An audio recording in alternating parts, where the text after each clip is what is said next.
Assalamualaikum warahmatullahi wabarakatuh. Kami dari kelompok 6 akan memaparkan materi perihal investasi dalam obligasi. Terlebih dahulu saya akan mengenalkan kelompok saya. Yang pertama adalah saya sendiri, Umi Kumayah. Kemudian yang kedua Alvina Fauzul Hikmah. Ketiga ada Samaratul Hikmah. Keempat Dimas Bagus Kurniawan. Kelima Rutno Felin. Dan keenam Zakia Rahmalia. Obligasi ialah surat tanda bukti atas utang yang dikeluarkan oleh perusahaan kepada pemegangnya dengan sejumlah imbalan bunga tertentu. Nah, dalam setiap obligasi ini terkenal dengan nilai nominal obligasi serta tingkat bunga obligasi. Obligasi memiliki nilai jatuh tempo lebih dari 1 tahun, jadi kita dapat mengelompokkannya menjadi utang jangka panjang. Obligasi ini menjadi salah satu instrumen investasi yang sering didengar oleh para investor. Namun di balik popularitasnya itu ada beberapa kelebihan dan kekurangan investasi yang harus kita pahami. Lantas, apa saja sih kelebihan dan kekurangan obligasi itu? Terkait hal tersebut, saya akan memaparkannya secara jelas. Keuntungan obligasi yang pertama adalah perusahaan akan tetap membayar bunga obligasi, baik dalam keadaan perusahaan mendapat laba atau mengalami kerugian. Perusahaan itu dia wajib untuk mempunyai kewajiban untuk membayarkan semuanya kepada pemegangnya. Kemudian yang kedua adalah pemegang obligasi mempunyai hak untuk menuntut pengembalian obligasi apabila perusahaan tidak mampu membayar. Jika ada suatu masalah perusahaan itu sedang mengalami kerugian dan dia belum bisa membayarnya, maka kita bisa menuntutnya untuk mendapatkan hak kita. Kemudian yang ketiga adalah tingkat resikonya jauh lebih rendah dibanding saham. Ya, karena apa? Bunga obligasi itu tetap akan kita dapatkan walaupun nantinya si perusahaan itu sedang mengalami kerugian. Berbeda dengan saham. Jika saham ketika perusahaannya sedang mengalami kerugian, maka dia tidak dapat mendapatkan dividen itu. Kemudian yang berikutnya adalah kekurangan obligasi. Yang pertama adalah pemegang obligasi itu tidak memiliki suara dalam pengambilan kebijakan perusahaan, sehingga dia tidak dapat memengaruhi manajemen perusahaan. Kalau saham kan dia memiliki hak suara untuk menentukan kebijakan perusahaan dalam rapat umum pemegang saham, karena ia memiliki sebagian kekayaan di perusahaan tersebut.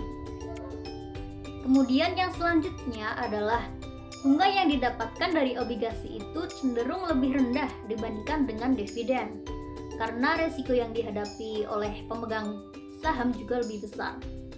Kemudian yang terakhir itu bunga merupakan biaya yang dibebankan pada perusahaan yang dapat memengaruhi kewajiban pajak, sedangkan dividen mendapatkan pembagian laba yang tidak dapat dibebankan dengan biayanya. Dalam buku karangan Baritwan, obligasi itu terbagi menjadi beberapa macam ditinjau dari beberapa aspeknya. Yang pertama adalah ditinjau dari waktu jatuh temponya. Di sini ada yang namanya obligasi biasa dan juga obligasi seri. Yang dinamakan obligasi biasa adalah obligasi yang jatuh tempo pada saat yang sama. Sedangkan obligasi jatuh seri itu jatuh temponya berurutan dalam periode waktu tertentu. Kemudian ditinjau dari jaminannya ada 2 macam obligasi, yakni obligasi dijamin dan juga obligasi tidak dijamin. Nah, jaminan ini tuh berbentuk aktiva yang dimiliki oleh perusahaan. Kemudian yang ketiga adalah obligasi yang dijamin oleh pihak lain, disebut dengan obligasi bergaransi. Misalnya akun saham induk menjamin obligasi anak perusahaannya. Kemudian obligasi yang keempat adalah obligasi yang dapat ditukarkan dengan saham, yang disebut obligasi yang dapat dipertukarkan. Nah, pertukaran ini nantinya tergantung pada keinginan si pemegang obligasi. Kemudian yang terakhir ditinjau dari bentuk obligasi dan dapat kita bedakan menjadi 2 macam, yakni obligasi atas nama dan obligasi atas kupon. Obligasi atas nama hanya dapat diambil bunganya oleh orang yang namanya terdaftar. Sedangkan kalau obligasi kupon, obligasinya yang bebas tidak atas nama. Pencatatan investasi utang atau obligasi. Obligasi yang dibeli dengan tujuan untuk penanaman modal jangka panjang dicatat dengan jumlah harga perolehannya, yaitu harga beli ditambah dengan semua biaya pembelian seperti komisi, provisi, materai, dan lain-lain. Apabila harga beli berbeda dengan nilai nominalnya, maka selisihnya disebut dengan agio atau disagio obligasi. Agio obligasi adalah selisih harga beli di atas nilai nominal, sedangkan disagio obligasi adalah selisih harga beli di bawah nilai nominal. Contoh perhitungan bunga berjalan dan pencatatan obligasi. Tuan Budi membeli obligasi PT Maju Merdeka pada 1 Mei 2010 dengan nominal sebesar 2 juta rupiah, bunga sebesar 12%, dan harga beli sebesar 2 juta rupiah. Biaya pembelian yaitu komisi dan materai sebesar Rp50.000. Biaya obligasi dibayarkan setiap tanggal 1 Maret dan 1 September. Harga perolehan obligasi dan bunga berjalan dihitung sebagai berikut. Harga beli obligasi adalah 2 juta rupiah, komisi dan materai Rp50.000, maka harga perolehannya adalah 2 juta rupiah ditambah dengan Rp50.000, maka hasilnya adalah Rp2.050.000. Bunga berjalan 1 Maret 1 Mei. Maka perhitungannya adalah 2/12 dikali 12% dikali 2 juta rupiah. Maka hasilnya adalah Rp40.000. Jumlah yang ditawarkan adalah harga perolehan ditambah dengan bunga berjalan Rp2.050.000 ditambah dengan Rp40.000, maka hasilnya adalah Rp2.090.000. Maka jurnalnya yaitu investasi obligasi debit Rp2.050.000, pendapatan bunga obligasi debit Rp40.000, dan kas kredit Rp2.090.000. 1. Investasi utang, biaya perolehan diamortisasi. Untuk mengilustrasikan akuntansi untuk investasi utang pada biaya perolehan diamortisasi, maka asumsikan sebagai berikut. Robinson Company membeli obligasi Evermaster Corporation senilai $100.000 dengan tingkat diskonto 8% pada tanggal 1 Januari 2011 dengan membayar $92.278. Obligasi akan jatuh tempo pada 1 Januari 2016 dan yield sebesar 8%. Bunga dibayarkan setiap 1 Juli dan 1 Januari. Robinson mencatat investasi sebagai berikut. 1 Januari 2011 yaitu investasi utang debit sebesar $92.278 dan kas kredit sebesar $92.278. Untuk perhitungan pendapatan bunga, perusahaan menghitung suku bunga efektif atau yield pada saat investasi dan menerapkan suku bunga pada jumlah tercatat investasi meningkat sebesar amortisasi diskonto atau menurun sebesar amortisasi premi di setiap periode. Pendapatan bunga dan amortisasi diskonto obligasi dengan metode bunga efektif ada pada tabel berikut. Pada tanggal 1 Januari 2011, jumlah tercatat obligasi adalah sebesar $92.278. Pada tanggal 1 Juli 2011, penerimaan kas adalah sebesar $4.000, didapat dari $100.000 dikali 8% dikali 6/12 karena pembayaran bunga adalah 6 bulan sekali. Kemudian pendapatan bunga sebesar $4.614 dapat dari $92.278 dikali 10% dikali 6/12. Kemudian amortisasi diskonto obligasi sebesar $614 diambil dari $4.614 dikurangi $4.000. Sedangkan jumlah tercatat obligasi pada tanggal 1 Juli 2011 adalah sebesar $92.892. Perhitungan pada periode selanjutnya sama dengan perhitungan pada periode yang saya sebutkan. Sehingga pada 1 Januari 2016 penerimaan kas adalah sebesar $4.000, pendapatan bunga sebesar $4.952, amortisasi diskonto obligasi sebesar $912 dan jumlah tercatat obligasi adalah sebesar $100.000. Jumlah semua penerimaan kas pada tanggal 1 Januari 2011 sampai 1 Januari 2016 adalah sebesar 40.000 US$, kemudian pendapatan bunga sebesar 47.722 US$, dan amortisasi diskonto obligasi sebesar 7.722 US$. Untuk pencatatan jurnal Robinson mencatat penerimaan pembayaran bunga setengah tahunan pertama pada 1 Juli 2011 menggunakan data sebelumnya sebagai berikut. Jurnal 1 Juli 2011, kas debit 4.000, investasi utang debit 614, pendapatan bunga kredit 4.614. Oleh karena Robinson menggunakan dasar tahun kalender, maka bunga yang masih harus dibayar dan mengamortisasi diskonto pada tanggal 31 Desember 2011 sebagai berikut. Jurnal 31 Desember 2011. Piutang bunga debit 4.000, investasi utang debit 645, pendapatan bunga kredit 4.645. Robinson melakukan investasi dalam obligasi Evermaster pada laporan keuangan tanggal 31 Desember 2011 sebagai berikut.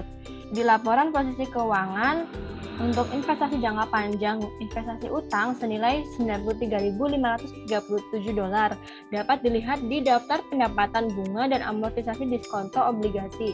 Untuk aset lancar, di piutang bunga senilai $4.000. Di laporan laba rugi untuk pendapatan dan beban lainnya, pendapatan bunga senilai $9.259 didapat dari $4.614 ditambah $4.645.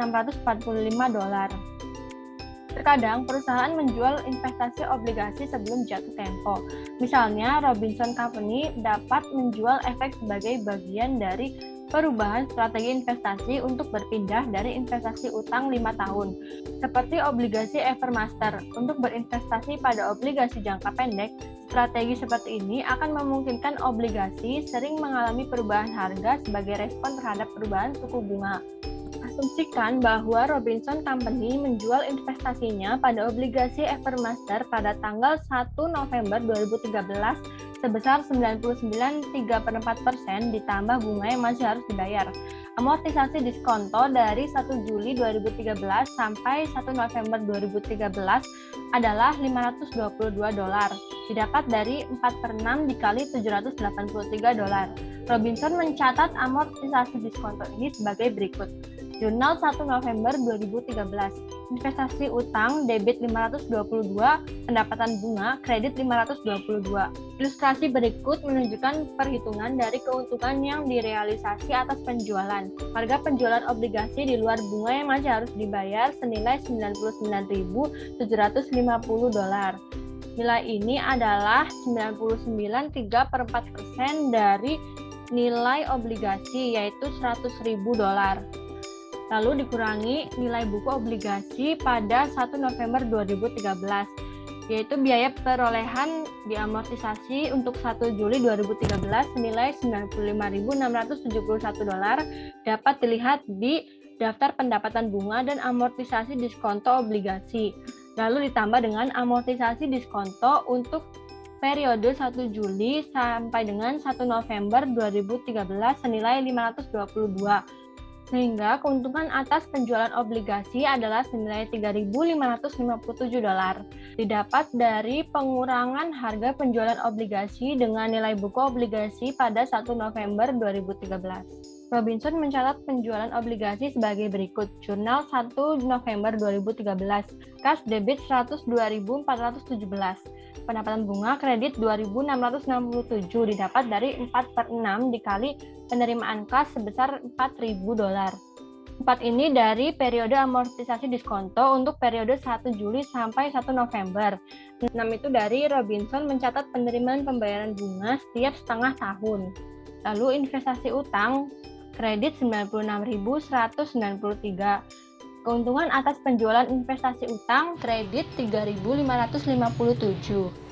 Investasi utang nilai wajar. Investasi dikelola dan dievaluasi berdasarkan dokumentasi manajemen risiko atau strategi investasi berdasarkan informasi nilai wajar.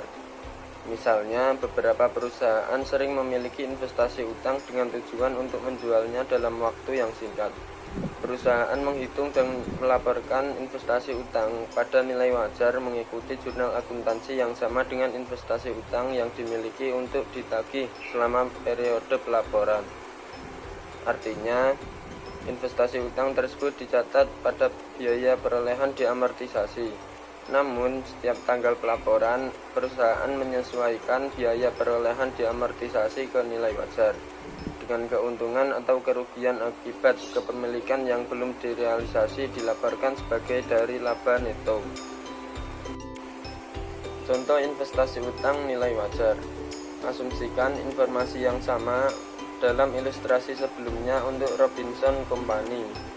Ingat bahwa Robinson Company membeli obligasi Evermaster Corporation senilai $100.000 dengan tingkat diskonto 8% pada tanggal 1 Januari 2011 dengan membayar $92.278.000. Obligasi tersebut akan jatuh tempo pada tanggal 1 Januari 2016 dan yield sebesar 10%. Bunga dibayarkan setiap tanggal 1 Juli dan 1 Januari. Jurnal pada tahun 2011 sama dengan biaya perolehan diamortisasi. Jurnal ini adalah sebagai berikut. Teman-teman dapat melihatnya dan dipahami secara individu pada slide yang telah ditampilkan. Dengan membandingkan antara nilai wajar dan jumlah tercatat obligasi ini, pada tanggal 31 Desember 2011, Robinson memiliki keuntungan akibat pemilikan yang belum direalisasi sebesar $1.463.000. Nilai wajar pada 31 Desember 2011 $95.000. Biaya perolehan diamortisasi pada 31 Desember 2011 $93.537.000. Keuntungan atau kerugian akibat pemilikan yang belum direalisasi $1.463.000. Jurnal penyesuaiannya dapat dipahami oleh teman-teman sendiri. Perusahaan melaporkan investasinya dalam obligasi Evermaster pada laporan keuangan 31 Desember 2011 sebagai berikut. Laporan posisi keuangan dan laporan laba rugi dapat dilihat di slide yang telah ditampilkan. Investasi utang pada nilai wajar efek tunggal. Pada 13 Desember 2012 diasumsikan bahwa nilai wajar dari investasi utang Evermaster adalah $94.000. Maka Robinson mencatat kerugian akibat kepemilikan yang belum direalisasi sebesar $2.388 sebagai berikut. Investasi utang 31 Desember 2012, investasi obligasi 10% Evermaster Corporation, biaya perolehan diamortisasi $94.925, nilai wajar $94.000, kerugian yang belum direalisasi $925, dikurangi saldo penyesuaian nilai wajar efek sebelumnya, hasilnya $1.463. Penyesuaian nilai wajar efek $2.388. Jurnal penyesuaian keuntungan atau kerugian akibat kepemilikan yang belum realisasi laba rugi debit $2.388. Penyesuaian nilai wajar efek kredit $2.388. Pada 31 Desember 2012, Robinson melaporkan investasinya dalam obligasi Evermaster pada laporan keuangan sebagai berikut. Laporan posisi keuangan pada investasi utang $94.000, aset lancar, utang bunga $4.000. Pada laporan laba rugi, pendapatan beban lain, pendapatan bunga $9.388, keuntungan atau kerugian yang belum realisasi $2.388. Kemudian Robinson menjual investasinya dalam obligasi Evermaster pada tanggal 1 November 2013 pada 99%. Ditambah bunga yang masih harus dibayar mirip dengan ilustrasi sebelumnya. Penulisan jurnal tetap sama dengan biaya perolehan diamortisasi, namun untuk penyesuaian nilai wajar efek harus dilaporkan sebagai nol. Pada jurnal penyesuaian nilai wajar efek debit $925.000. Investasi utang pada nilai wajar portofolio. Ilustrasinya sebagai berikut. Web Corporation memiliki dua investasi utang yang dihitung pada nilai wajar. Perincian biaya perolehan amortisasi, nilai wajar, dan jumlah keuntungan atau kerugian yang belum direalisasi sebagai berikut. Portofolio investasi utang 31 Desember 2011. Investasi obligasi 8%, Watson Corporation, biaya perolehan diamortisasi $93.537, nilai wajar $103.600, kerugian yang belum direalisasi $10.063. Obligasi 10% Anom Corporation, biaya perolehan diamortisasi $200.000, nilai wajar $180.400, kerugian yang belum direalisasi $19.600. Total portofolio biaya perolehan diamortisasi $293.537.000, nilai wajar $284.000, kerugian yang belum direalisasi $9.537.000. Saldo penyesuaian nilai wajar efek sebelumnya, kerugian yang belum direalisasi 0, penyesuaian nilai wajar efek kerugian yang belum direalisasi $9.537.000. Jurnal penyesuaiannya, keuntungan atau kerugian akibat pemilikan yang belum direalisasi, laba rugi debit $9.537.000, penyesuaian nilai wajar efek kredit $9.537.000. Investasi utang pada nilai wajar portofolio. Penjualan atas investasi utang. Jika perusahaan menjual obligasi sebagai nilai wajar investasi sebelum tanggal jatuh tempo, maka harus membuat jurnal untuk menghapus akun investasi utang atas biaya perolehan diamortisasi dari obligasi yang dijual. Sebagai ilustrasi, Web Corporation menjual obligasi Watson dari ilustrasi 2.9 pada tanggal 1 Juli 2012 seharga $9.000. Pada saat biaya perolehan diamortisasi sebesar $94.214.000. Biaya perolehan diamortisasi obligasi Watson $94.214 dikurangi harga jual obligasi $90.000. Kerugian atas penjualan obligasi $4.214. Maka pencatatan penjualan obligasi adalah sebagai berikut. Kas debit $90.000, kerugian atas penjualan investasi utang $4.214.000, investasi utang kredit $94.214. Web melaporkan kerugian yang direalisasi ini pada pendapatan dan beban lain. Dalam laporan laba rugi, dengan asumsi tidak ada pembelian lainnya dan penjualan obligasi pada tahun 2012. Web memiliki informasi yang ditunjukkan sebagai berikut. Di bawah ini ada portofolio investasi utang 31 Desember 2011, terdapat biaya perolehan diamortisasi, nilai wajar, dan kerugian yang belum direalisasi.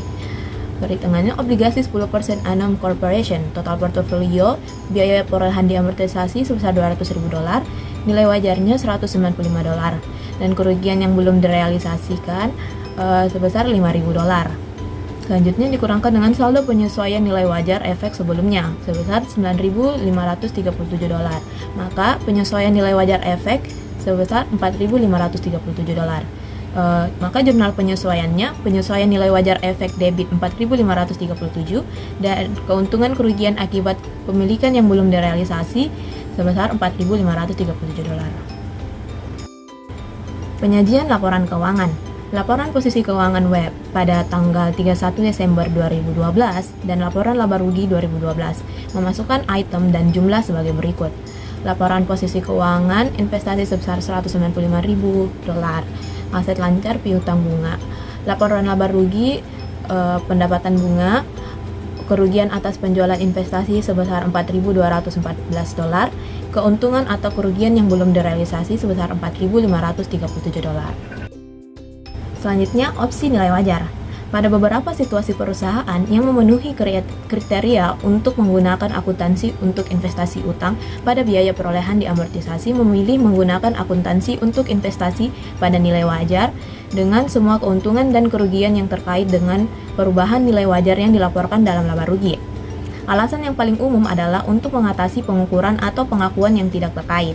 Misalnya, asumsikan bahwa Pirelli ITA membeli investasi utang di mana pihaknya berencana untuk mengelolanya atas dasar dimiliki untuk ditagih dan dihitung sebesar biaya perolehan diamortisasi. Pirelli juga mengelola dan mengevaluasi investasi ini dalam hubungannya dengan liabilitas terkait yang diukur pada nilai wajar. Pirelli memiliki ketidakterkaitan pada aset keuangan terkait Karena meskipun nilai wajar investasi dapat diubah, tidak ada keuntungan dan kerugian yang diakui. Sedangkan keuntungan dan kerugian atas liabilitas dicatat dalam laba rugi. Ilustrasinya, Hardy Company membeli obligasi yang diterbitkan oleh Bank Sentral Jerman. Hardy berencana untuk memiliki investasi utang sampai jatuh tempo dalam jangka waktu 5 tahun. Pada tanggal 31 Desember 2011, biaya perolehan diamortisasi investasi ini adalah $100.000. Nilai wajar pada tanggal 31 Desember 2011 adalah $113.000. Jika Hardy memilih opsi nilai wajar untuk memperhitungkan investasi ini, jurnal yang harus dibuat pada tanggal 31 Desember 2011 adalah sebagai berikut. Investasi utang debit $13.000, keuntungan atau kerugian akibat pemilikan yang belum direalisasi kredit $13.000. Perusahaan tidak menggunakan akun penyesuaian nilai wajar efek karena akuntansi untuk opsi nilai wajar atas dasar investasi, berinvestasi bukan atas dasar portofolio. Oleh karena Hardy memilih opsi nilai wajar, keuntungan atau kerugian yang belum direalisasi dicatat sebagai bagian dari laba neto. Meskipun Hardy mengelola investasinya atas dasar dimiliki untuk ditagih. Hardy harus terus menggunakan metode nilai wajar untuk mencatat investasi ini sampai tidak memiliki kepemilikan efek.